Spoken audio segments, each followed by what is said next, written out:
अनोखा कारनामा सास का। आ गई महारानी, सुबह से पूजा पाठ में ही लगी हो। कितनी बार कहा है कम से कम मेरे लिए एक कप चाय तो बना दिया करो, उसके बाद कोई काम शुरू किया करो। राधा जी की जोर से चिल्लाने की आवाज़ आई तो बहू सीमा अचानक डर गई। आज आप देर तक सोई हुई थी तो मैंने सोचा पहले जाकर पूजा ही कर लेती हूँ, उसके बाद आपको चाय दे दूंगी। तभी राधा जी बोली, अच्छा अब तो तू सोचने भी लगी है, और क्यों नहीं उठाया तूने मुझे?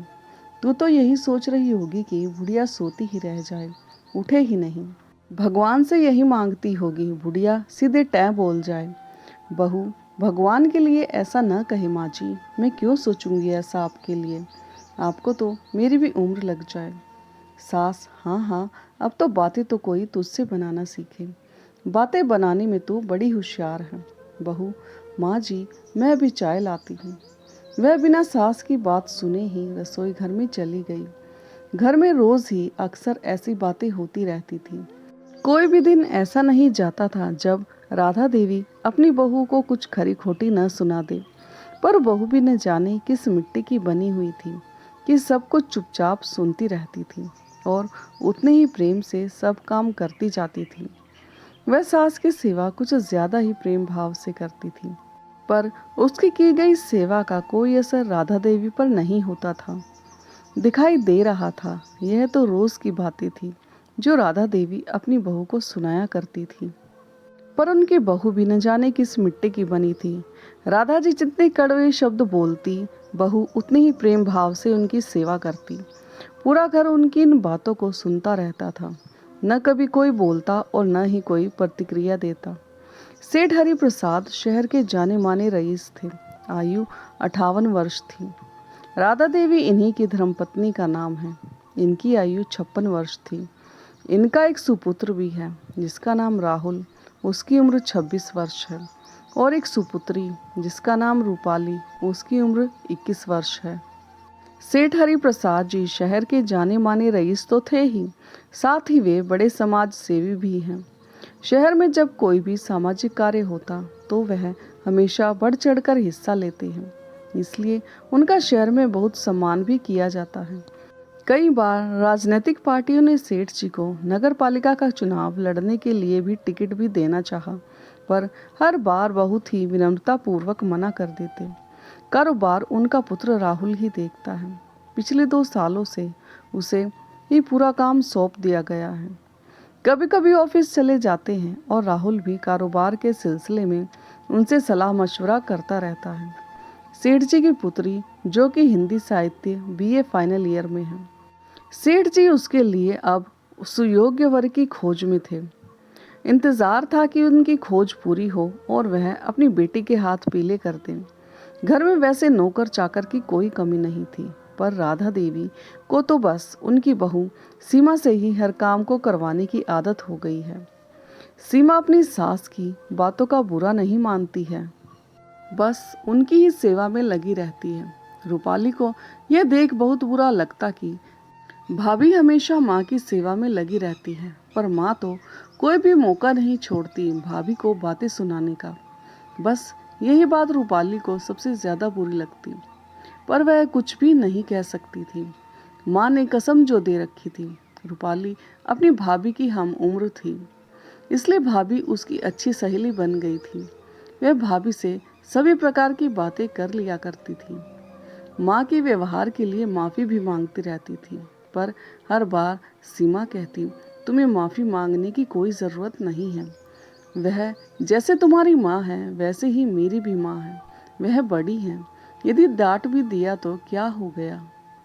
बड़े लोगों की डांट का भी कभी बुरा नहीं मानना चाहिए। सीमा और राहुल की शादी 6 महीने पहले ही हुई थी। सीमा अपने पिता की इकलौती संतान थी। माँ तो जब सीमा 10 साल की थी तभी बीमारी के कारण चल बसी थी। सुंदर, सुशील, सभी गृह कार्यों में दक्ष, पढ़ाई में भी ठीक ठाक थी। पिता किसी दुकान में मुनीमी करते थे।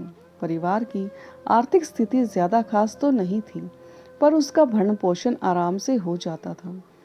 सीमा अपनी पढ़ाई का बोझ पिता पर नहीं डालना चाहती थी, इसलिए वह मोहल्ले के छोटे छोटे बच्चों को ट्यूशन पढ़ाया करती थी। जिससे उसकी फीस और उसे अपने लिए खर्चे करने के लिए पैसे आराम से आ जाया करते थे।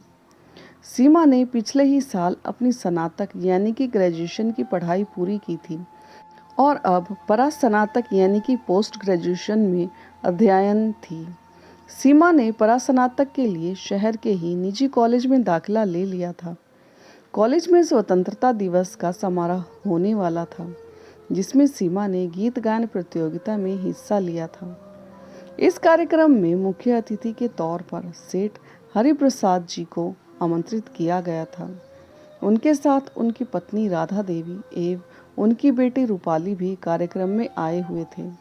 उन तीनों ने वहीं पर सीमा को देखा था जब वह स्टेज पर अपना गीत प्रस्तुत कर रही थी। सीमा ने जैसे ही लता मंगेशकर जी द्वारा गाया हुआ सत्यम शिवम सुंदरम गीत प्रारंभ किया, सभी श्रोतागण संग रह गए। सेठ जी तो उसकी मधुर आवाज में ही खो गए। गान प्रतियोगिता में सीमा ने प्रथम स्थान प्राप्त किया था। जब से सेठ जी घर आए तब से ही बस सीमा की तारीफ किए जा रहे थे। सीमा ने कितना सुंदर गाया। जैसी वह दिखने में सुंदर है वैसे ही मधुर उसकी आवाज है। गले में तो साक्षात माँ सरस्वती का वास है। राधा देवी ने मजाक में ही कह दिया कि इतनी ही पसंद है ना, बहू बना लो उसे। वैसे भी राहुल के लिए लड़की तो ढूंढ ही रही हैं ना आप। राधा देवी के मुंह से जैसे यह बात सेठ जी ने सुनी तो अपनी जगह से उछल पड़े और बोले, कभी कभी तुम भी समझदारी की बातें कर लेती हो। तो राधा देवी कुछ नाराज हो गई। फिर सेठ जी हंसते हुए कहने लगे, अरे हम तो मजाक कर रहे थे, आप तो नाराज हो गई। सेठ जी ने सीमा के कॉलेज के प्रिंसिपल सर को फोन लगाया। उनसे सीमा का पूरा नाम और पता लिया। अपने मुनीम जी को बुलवाया और सीमा के घर परिवार के बारे में पता करने के लिए कहा। मुनीम जी बोले, सेठ जी पता क्या करना है, मैं बता देता हूँ। वह तो मेरे बहुत ही अच्छे मित्र हैं।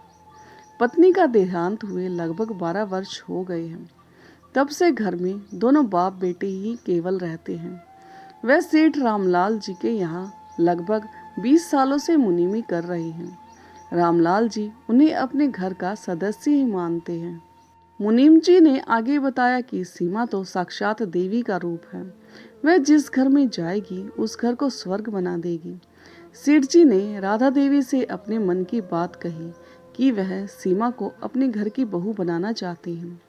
वहीं खड़ी रूपाली ने जैसे ही सेठ जी की बात सुनी तो अपने पिताजी के गले लगते हुए कहा, पिताजी मैंने तो जब से उन्हें देखा था तब से बस भगवान से यही प्रार्थना कर रही थी कि यही मेरी भाभी बने।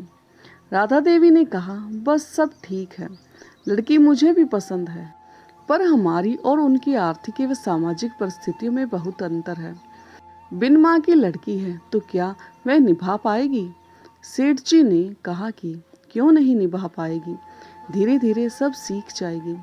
राधा देवी ने शर्त रखी कि राहुल की शादी के बाद मैं कुछ भी करूं, कोई भी मुझसे किसी भी प्रकार का कोई प्रश्न नहीं करेगा और न ही कोई मेरे किसी भी कार्य में आपत्ति प्रकट करेगा। आप तीनों को मेरी कसम खानी होगी। यदि किसी ने भी मेरी कसम तोड़ी तो उसी वक्त सीमा को इस घर से जाना होगा। सेठ जी और रूपाली तो केवल सीमा को इस घर में बहू के रूप में देखना चाहते थे। दोनों ने बिना सोचे समझे ही हाँ बोल दी, बिना भविष्य की चिंता किए। क्यों? राधा देवी ने यह कसम और शर्त की बात रखी थी, पर सेठ जी को इससे कोई भी फर्क नहीं पड़ता था।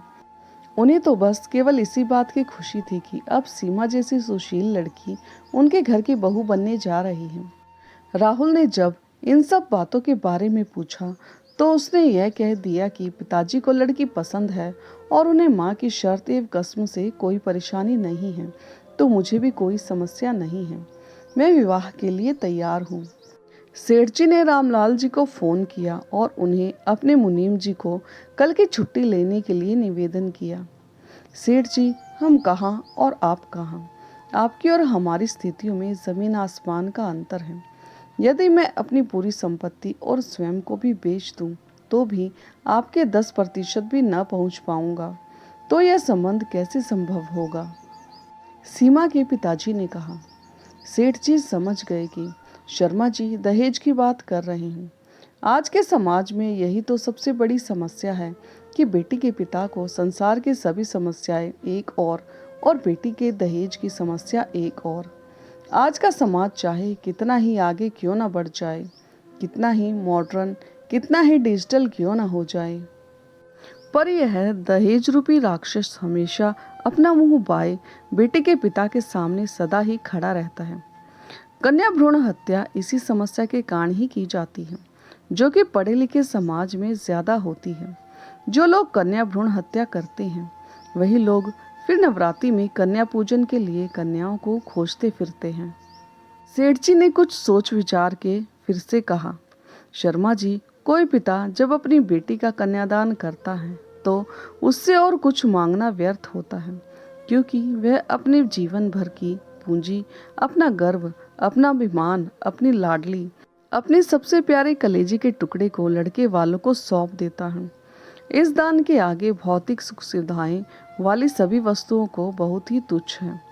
हमें केवल आपकी बेटी चाहिए और कुछ भी नहीं चाहिए। आप चिंता ना करें, हमें दहेज में कुछ भी नहीं चाहिए। यह सब सुनते ही शर्मा जी की आंखों में आंसू आ गए। वह कहने लगे कि जब से सीमा विवाह की योग्य हुई है तब से ही मुझे उसके विवाह की चिंता ही दिन रात सताती रहती है। और मैं यहाँ सोच रहा था कि हे भगवान, इस बिन माँ की बच्ची के लिए कौन सा घर सही होगा, क्योंकि मेरी हैसियत तो ज़्यादा नहीं है। तो क्या कोई अच्छा सा घर मेरी बेटी को मिलेगा? इसकी माँ के जाने के बाद मैंने ही इसे माँ और बाप दोनों का प्यार देने की कोशिश की है, पर माँ तो माँ ही होती है ना। माँ की जगह कोई भी नहीं ले सकता। ये शब्द कहते ही सीमा के पिताजी की आंखों में आंसू आ गए। सेठ जी, आप जानते ही हैं कि आज का समाज में दहेज के नाम पर कैसी कैसी बातें सुनने को मिल रही हैं। मेरा तो हृदय कांप जाता है जब ऐसी हृदय विदारक घटनाएं सुनता हूँ। सेठ जी, यदि हर लड़के का पिता आपके समान सोचने लगे तो बेटियां अपने परिवार पर बोझ नहीं होंगी। हर परिवार उन्हें सिर का ताज मानने लगेगा। शर्मा जी की बात सुनकर सेठ जी ने कहा कि आप बिल्कुल भी चिंता न करें। आपकी बेटी इस घर से अपने दूसरे घर में ही जा रही है। अब आप बताइए कि आपको यह रिश्ता मंजूर है या नहीं। शर्मा जी ने कहा, सेठ जी, यदि नारायण स्वयं ही किसी के पास कुछ मांगने आए और यदि वह व्यक्ति इतना सक्षम है कि वह नारायण की इच्छा पूरी कर सकता है तो वह क्यों ना करेगा। यह रिश्ता मुझे स्वीकार है। सेठ जी ने शर्मा जी से कहा कि अब हम हमारी होने वाली बहू से मिलना चाहते हैं। तो सेठ रामलाल जी की पत्नी सीमा को ले आए। सेठ जी राधा देवी और रूपाली तो उसे पहले ही देख चुके हैं, पर आज सीमा हल्के गुलाबी रंग की साड़ी में और भी सुंदर लग रही थी। आज पहली बार राहुल ने उसे देखा था। वह तो उसे बिना पलके झपकाए हुए देखता ही जा रहा था। जब रूपाली ने उसे धीरे से कोहनी मारी तब वह पलके झपककर दूसरी ओर देखने लगा था। रिश्ते को पक्का करने के लिए राधा देवी ने शगुन के तौर पर सोने के कंगन सीमा के हाथ में पहना दिए। सीमा जैसे ही उनके पैरों को छूने के लिए झुकी, राधा देवी ने उसे गले से लगा लिया। यह देखकर सबका मन खुशी से झूम उठा। फिर शर्मा जी ने राहुल को शगुन के तौर पर सोने की चेन पहनाई। फिर सभी लोगों ने एक दूसरे को मिठाई खिलाकर बधाई भी दी। सेठ जी ने पंडित जी को बुलवाया और मुहूर्त के लिए पूछा, तो पंडित जी ने 1 माह बाद का शुभ मुहूर्त निकाला।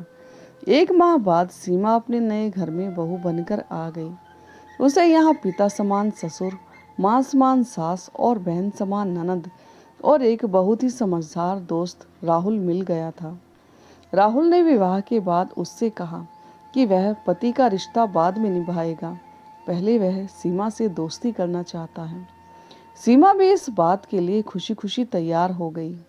समझने वाली बात है, क्योंकि दोस्ती ही एक ऐसा रिश्ता है जो हम पर थोपा नहीं जाता, उसे हम स्वयं चुनते हैं। जीवन में एक सच्चा दोस्त होना बहुत जरूरी है। सेठ जी ने विवाह के 2-3 दिन बाद सीमा को अपने कमरे में बुलवाया और कहा, देखो बेटी, अब ये तुम्हारा घर है। मुझे एक वादा करो, यदि तुम्हारी सास तुम्हें कभी भी कुछ भी कहे, उससे पलटकर कोई जवाब नहीं दोगी और कभी भी कोई भी ऐसा कदम नहीं उठाओगी जिससे हमारे परिवार की मान मर्यादा को आघात पहुंचे। सेठ जी अपने शब्दों से सीमा को समझाने का प्रयास कर रहे थे। सीमा बहुत ही सुलझी हुई लड़की थी। वह जानती थी कि यदि बुजुर्ग कुछ बात कहते हैं या समझाते हैं तो उसमें अपना ही भला होता है, क्योंकि उन्हें हमसे ज्यादा जीवन का अनुभव होता है। शिक्षा व्यक्ति को बुद्धिमान बनाती है, पर अनुभव व्यक्ति को समझदार बनाता है। इसलिए उसने ससुर जी से कहा, पिताजी आप मुझसे यह वादा ना भी लेते तो भी मैं माँ जी का हमेशा सम्मान करूंगी। आपकी संतुष्टि के लिए मैं आपको वचन देती हूँ कि कुछ भी हो जाए मैं माँ जी से कभी भी ऊंची आवाज में बात नहीं करूंगी।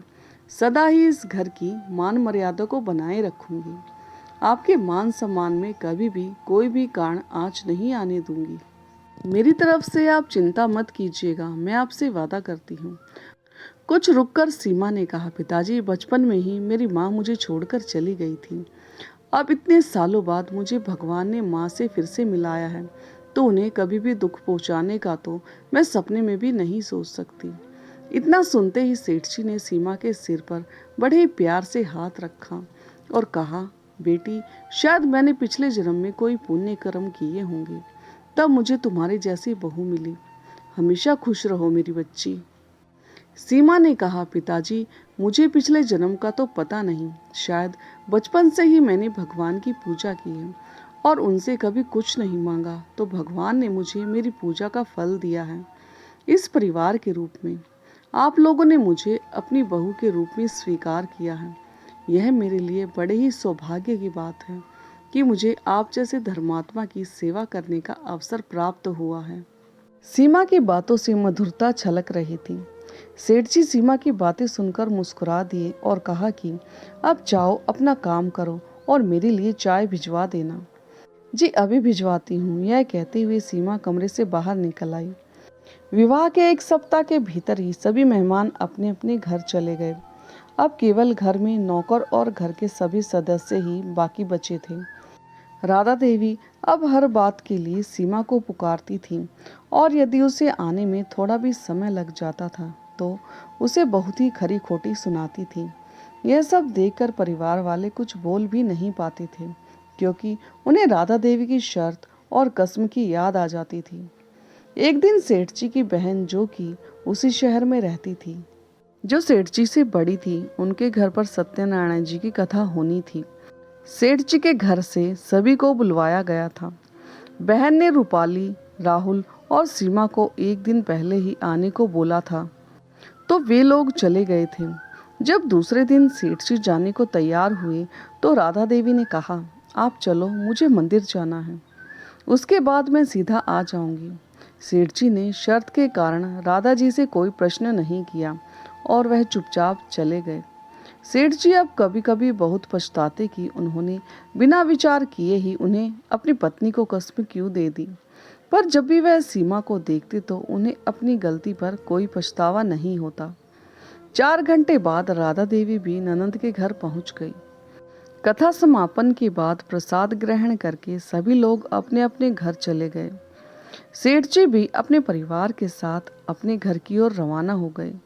घर आकर देखा दरवाजा बंद था, तो सेठ जी ने नौकरों को बहुत आवाज लगाई। कोई उत्तर न पाकर राधा देवी ने कहा, सभी कहीं चले गए होंगे, मेरे पास एक और चाबी है। आप चिंता मत कीजिए, राधा देवी ने बहू को पुकारते हुए चाबी सीमा को देते हुए कहा, दरवाजा खोलो। जैसे ही सीमा ने दरवाजा खोला, पूरे घर में गुप्त अंधेरा छाया हुआ था। राधा देवी ने उससे तेज आवाज में कहा, क्या रात यहीं दरवाजे पर गुजारने का इरादा है? अंदर चलो।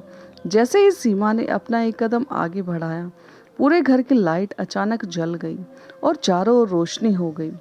सीमा के सिर पर गुलाब की पंखुड़ियां गिरने लगीं और धीमी धीमी आवाज में म्यूजिक का साज बजने लगा। Happy birthday to you, happy birthday to you dear Seema, happy birthday to you. सामने हॉल को बहुत ही खूबसूरत तरीके से गुब्बारों से सजाया गया था। दीवार पर बड़े ही सुंदर अक्षरों में लिखा था, happy birthday to you Seema. Hall में बिल्कुल सेंटर में टेबल पर कुछ रखा हुआ था। सीमा के साथ सभी बड़े आश्चर्य से यह नज़ारा देख रहे थे। तब राधा देवी ने सभी से कहा, क्या देख रहे हो सभी? आज मेरी प्यारी बहू का जन्मदिन है। इतना खास दिन है, इसे ऐसे ही जाने देती क्या? सेठ जी ने कहा, मुझे तो तुमने बताया ही नहीं। रूपाली ने भी झूठा गुस्सा दिखाते हुए राहुल से कहा, भैया आपने भी नहीं बताया। राहुल ने भी कहा, मुझे भी नहीं पता था कि आज सीमा का जन्मदिन है। इसने भी नहीं बताया। सीमा की ओर देखते हुए कहा। सीमा ने कहा कि मुझे भी अभी याद आया, कल से तो बुआ जी के घर पर ही थी, तो काम में ही लगी रही और कभी मैंने अपना जन्मदिन मनाया भी नहीं था, तो याद भी कहाँ से रहता। पर माँ जी आपको कैसे पता? सीमा ने सवाल किया तो राधा देवी ने कहा कि तुझे याद नहीं, अभी पिछले महीने ही तेरा पैन कार्ड बनकर आया है। पोस्ट कार्ड से आया था, तो उसी में मैंने तेरी जन्म तिथि देखी थी, तभी से यह सरप्राइज देने का मन में बनाया था। अब चलो जल्दी से केक काटो। घर के सभी नौकर भी आ गए थे, तो सेठ जी ने उन्हें डांटते हुए कहा, कहाँ मर गए थे सब के सब? राधा देवी ने कहा, अरे उन्हें कुछ मत कहिए, मैंने ही बोला था घर के बाहर रहने को। फिर सीमा ने केक काटा। सबसे पहले उसने पिताजी को खिलाया, फिर माँ जी को, रूपाली और फिर राहुल को। सभी ने कहा, हमारे पास तो गिफ्ट ही नहीं देने के लिए। राधा देवी ने कहा, तुम लोग बाद में दे देना, मेरे पास है बहू को देने के लिए गिफ्ट। सभी घर परिवार के लोग और नौकर चाकर राधा देवी को निहारे जा रहे थे। आज उनका व्यवहार सीमा के प्रति कुछ बदला बदला हुआ सा लग रहा था। फिर राधा देवी ने टेबल के दराज से 3 गिफ्ट पैकेट निकाले और सीमा की ओर बढ़ाते हुए कहा, लो बेटा तुम्हारा गिफ्ट। तो सीमा ने कहा, माँ जी इन सब की क्या ज़रूरत थी? आपकी खुशी और आपका आशीर्वाद ही मेरे लिए सबसे बड़ा गिफ्ट है। तो राधा देवी ने कहा, वो सब तो ठीक है बेटा, पहले इन्हें खोलो। सीमा ने सबसे पहले बड़ा पैकेट खोला तो उसमें हल्के हरे रंग की बहुत ही सुंदर बनारसी साड़ी थी। फिर उसने दूसरा गिफ्ट खोला तो उसमें हीरे का एक बहुत ही शानदार और देखने में बहुत ही कीमती हार लग रहा था। फिर उसने सबसे छोटा पैकेट खोला तो उसमें बहुत ही सुंदर चंदन की लकड़ी से बना छोटा डिब्बा था। सीमा ने माँ जी की ओर देखा तो उन्होंने डिब्बे को खोलने का इशारा किया। जैसे ही सीमा ने डिब्बा खोला, उसमें घर की चाबियां थीं। चाबियों को देखकर सीमा कुछ समझ नहीं पाई। इससे पहले ही राधा देवी ने कहा, आज से यह तुम्हारी हुई और मुझे मेरी जिम्मेदारियों से आज़ाद करो। अब से तुम घर संभालो और मैं आराम करूंगी। सीमा फिर कुछ कहना चाहती थी, पर उससे पहले ही राधा देवी ने कहा कि मैं सब बताती हूँ। उन्होंने उनकी शर्त और कसम के बारे में बताया। कहा कि मैं मेरी बहू को पूरा परफेक्ट बनाना चाहती थी, मेरी तरह, जो कि मुझे नहीं लगता था कि प्यार से इतनी जल्दी संभव हो पाता। क्योंकि यदि तुम्हें मैं प्यार करती तो तुम मुझ में अपनी माँ देखती, और यदि यह होता तो जो मैं चाहती थी वह हो ना पाता, वह असंभव था। इसलिए मुझे कुछ समय के लिए थोड़ा कठोर बनना पड़ा। पर मैं नहीं चाहती थी कि मैं तुम्हें डांटूं। यकीन मानो, जब जब तुम्हें डांटती थी मुझे बहुत तकलीफ होती थी। और शादी के 2 दिन बाद ही सेठ जी से मैंने ही कहा था कि वे तुमसे वह वादा लें, और तुमने वह वचन दिया भी। तभी मुझे यकीन हो गया था कि तुम बहुत ही जल्दी पूरा काम संभाल लोगी। पर इतनी जल्दी यह तो मुझे भी नहीं पता था। आज मुझे पूरा यकीन हो गया कि मेरे परिवार के लिए मान सम्मान की रक्षा तुम बहुत अच्छे से करोगी। आज जन्मदिन तुम्हारा है, पर सबसे बड़ा तोहफा मुझे मिला है। यह सब सुनकर सीमा जी की आंखों में आंसू आ गए, पर यह खुशी के आंसू थे। पिछले 11 महीनों से जिस दिन का वह इंतजार पल पल कर रही थी, आज उसे उसके जन्मदिन के दिन मिल गया था। आज उसे माँ जी का साथ मिल गया था। उसकी आंखों में आंसू देखकर राधा देवी ने कहा, बेटी रोती क्यों हो? आज तो खुशी का दिन है, रोते नहीं हैं। सीमा ने कहा, माँ यह तो खुशी के आंसू हैं, और राधा देवी के गले लग गई। घर का माहौल भी खुशी से झूम उठा। आज उसे उसकी मेहनत का फल मिल चुका था। आज उसे माँ का प्यार मिल गया था। यह देख सभी लोगों की आंखें नम हो गई। फिर राधा देवी ने अपने हाथों से सीमा के आंसू साफ करते हुए कहा कि अब रोना बंद करो, और हाँ, अब यदि किसी ने मेरी इस प्यारी सी बेटी, मेरी प्यारी सी बहू को रुलाया तो मुझसे बुरा कोई नहीं होगा। राधा देवी की यह बात सुनकर सभी के चेहरों पर मुस्कान आ गई और एक बार फिर राधा देवी ने सीमा को अपने गले से लगा लिया। सीमा ने अपने जीवन में बिन माँ के काटे कितने साल, जो कि उसके लिए जेठ की तपती दोपहर के समान थे, पर राधा देवी का स्नेहमयी वात्सल्य उसके लिए सावन के मौसम की पहली ठंडी फुहार के समान था। वह अब माँ के ममतव की शीतल छाया में आ चुकी थी। तो दोस्तों, आपको ये भावुक और प्रेरणादायक कहानी कैसी लगी और कहानी का कौन सा हिस्सा आपके दिल को छू गया, कमेंट करके ज़रूर बताएं। और हाँ, यदि चैनल पर नए हो तो चैनल को लाइक, सब्सक्राइब और शेयर करना ना भूलें। तो मिलते हैं एक नई कहानी के साथ, तब तक के लिए धन्यवाद।